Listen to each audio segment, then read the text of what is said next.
The end of an 18-year relation. This happened last year. My ex, wife together for 18 years, married for 11, two kids, 7 and 12, wasn't in a good place because of the lockdown.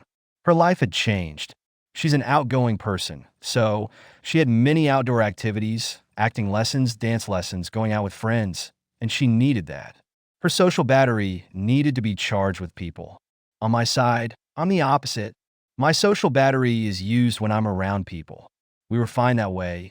She had her activities, I had my gaming night, and on the weekend, we saw people, invite them, we're going out. Everything was fine until lockdown. No more acting lessons, no more dance, no more parties.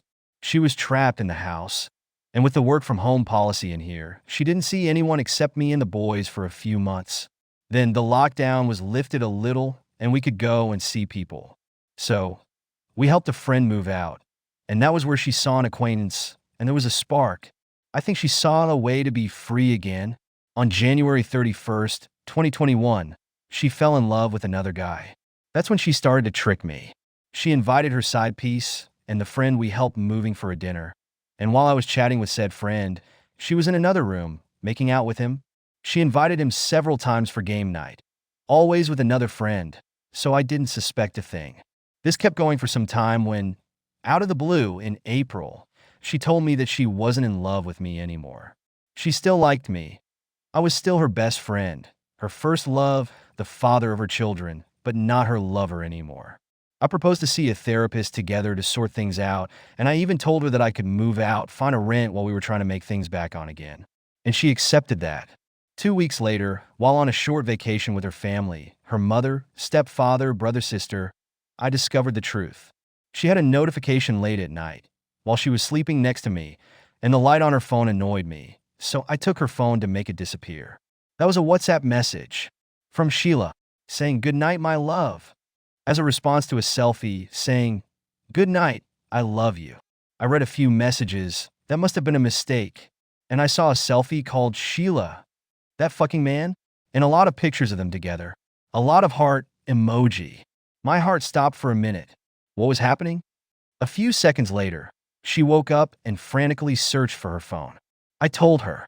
I said that I saw the messages, that I knew she was cheating, and she started crying, and I cheered her up. I still couldn't believe what I saw. She was the one, she was sad, I had to do something. We spoke a little, and I told her to act like nothing happened at least until we were home, without the kids. Monday comes, we head back home.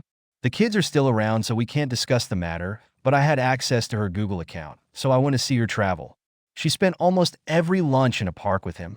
She spent the afternoon of our youngest birthday with him in a spa. After she told me she couldn't have the day off.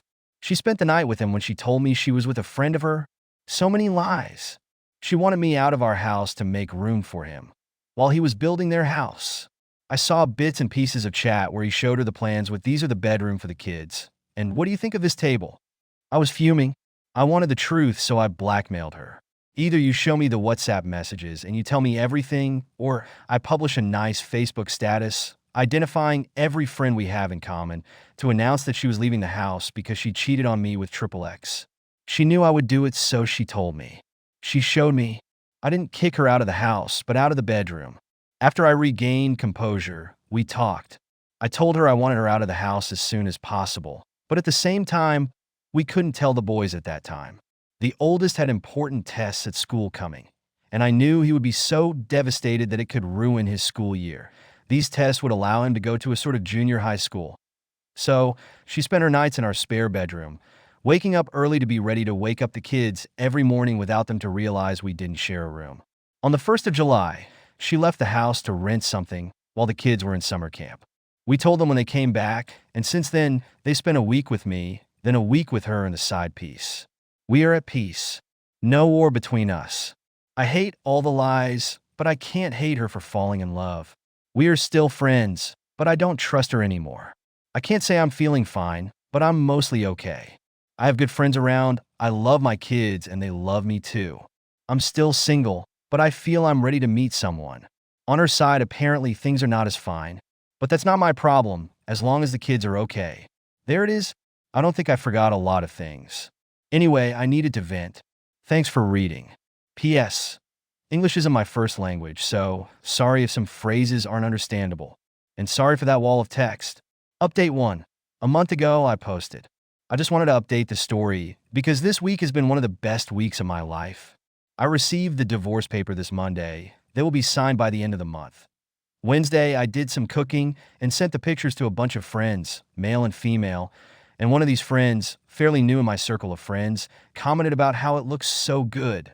I invited her over to eat with me. As a joke, well, I have a crush, but she's far younger than me, so I thought she would stay a friend. And she came over to my place to eat with me, and we talked, and it felt so natural. Everything clicked. We were at the right place, at the right time, and she stayed the night with me.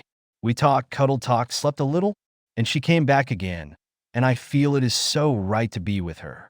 And she feels the same. It is just naturally right. I feel so good, so happy. I thought I would never feel this happy in my life, but here I am, soon officially single, but in a relationship with a magical being. There is hope. There is light at the end of the tunnel. It could be a long road or a short trip, but there is hope. Edit. Thank you all. This community is so kind, so supportive. Bless you all. May we all find the happiness we deserve. Especially for you there. I see you, you'll do it. Update 2, I promised I would keep you updated. So here it is. So, as I said in the first update, I met an incredible girl, and we spent an incredible week together. But as I stated, she's far younger, and she got scared she couldn't find her place in my life, with the kids and all. I understand perfectly, and we are friends. We understand each other, and I'm glad I met her. It's such an ego boost, and it showed me that I can be happy with someone again, and that was one of the most important things I needed. And most of all, I am finally divorced. That's it. I received the papers signed by the judge on Monday, and all of a sudden, I felt so light, so free. But that's not all of it. I'm really taking my life in my own hands. I realize now that I've always placed her first, and I almost never did anything for me. But that's over. I met some amazing new people, and an amazing tattoo artist with whom I have a lot of passion in common, the same twisted sense of humor, and she understood my idea for this tattoo. I've always wanted to do, but never did. So, next month, I'm going to have an amazing tattoo, and I'm creating the design for the next one. I'm redecorating the house, really decorating, not just taking off the old pictures, because it's been a while since they are gone.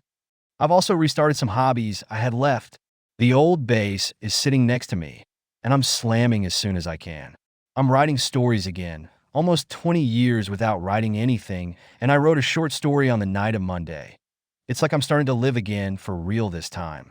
Not like the zombie I have been these past few months. And for those asking, yes, SHE is a tattoo artist. She is a close friend now, chatting daily with her. So we'll see what the future will look like, but I'm confident. I live again. Update 3. Some of you asked for an update, so on the 1st of July, it's been a year since she left home, and frankly, it didn't matter to me. At first I thought it would affect me somehow, but no, nothing. It was a day like any other day. I'm glad that I'm over this. We are still no contact except for the boys, and it's working well. She tried sometimes to talk to me about other stuff happening to her, but she realized soon that I didn't care, so she stopped. I don't know anything about her life, and I'm cool with it really. As for me, I got my tattoo. It's amazing, and I can't wait to have the other ones. I'm hooked.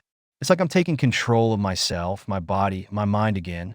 I'm screaming to the world who I really am, as myself, not as a part of a couple. I'm close to the artist. She really is amazing and is now a close friend. I won't try to take things further for now, because I realize that I'm broken inside, that I never really had self-confidence before, but now it's almost non-existent. I'm working on it with the help of a few friends, including this amazing girl I had a week with. Talking about her, she's my soulmate. Not in a romantic way. We saw that together that it wouldn't work as a partner, but we are so close as friends. She is one of the most beautiful souls I have ever met. I'm glad the universe put her on my path. She's also broken inside, but in another way, so we help each other. In the last update, I said that I was writing again after almost 20 years without writing a thing. Well, I made myself a promise. By the end of the year, I'll have a published book. I've already written 7 stories so far. I'm writing the 8 right now. I've already had more than 20,000 words, so by the end of this story, I'll look for a beta reader, before changing what must be changed and correcting what should be. So by the end of the year, I'll have a book published, either in a publishing house or self-published. That's one of the things my soulmate helped me with. When I told her that I was writing again, she asked if she could read what I wrote, and she provided me with some advice, but her words boosted my confidence. What I wrote was good. I know her honesty. If it wasn't good, she would have told me. So I gave some stories to other friends, and well, it looks like what I wrote is good. The kids are fine too. They finished school with great results and are now in a youth camp they have been waiting for almost all year. I'll have them mid-July for the week, and I can't wait.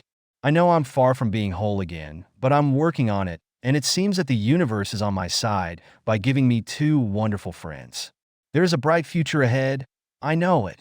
Update 4. I think this is my final update. I found the love of my life. I thought that my ex-wife was the one, but now I see.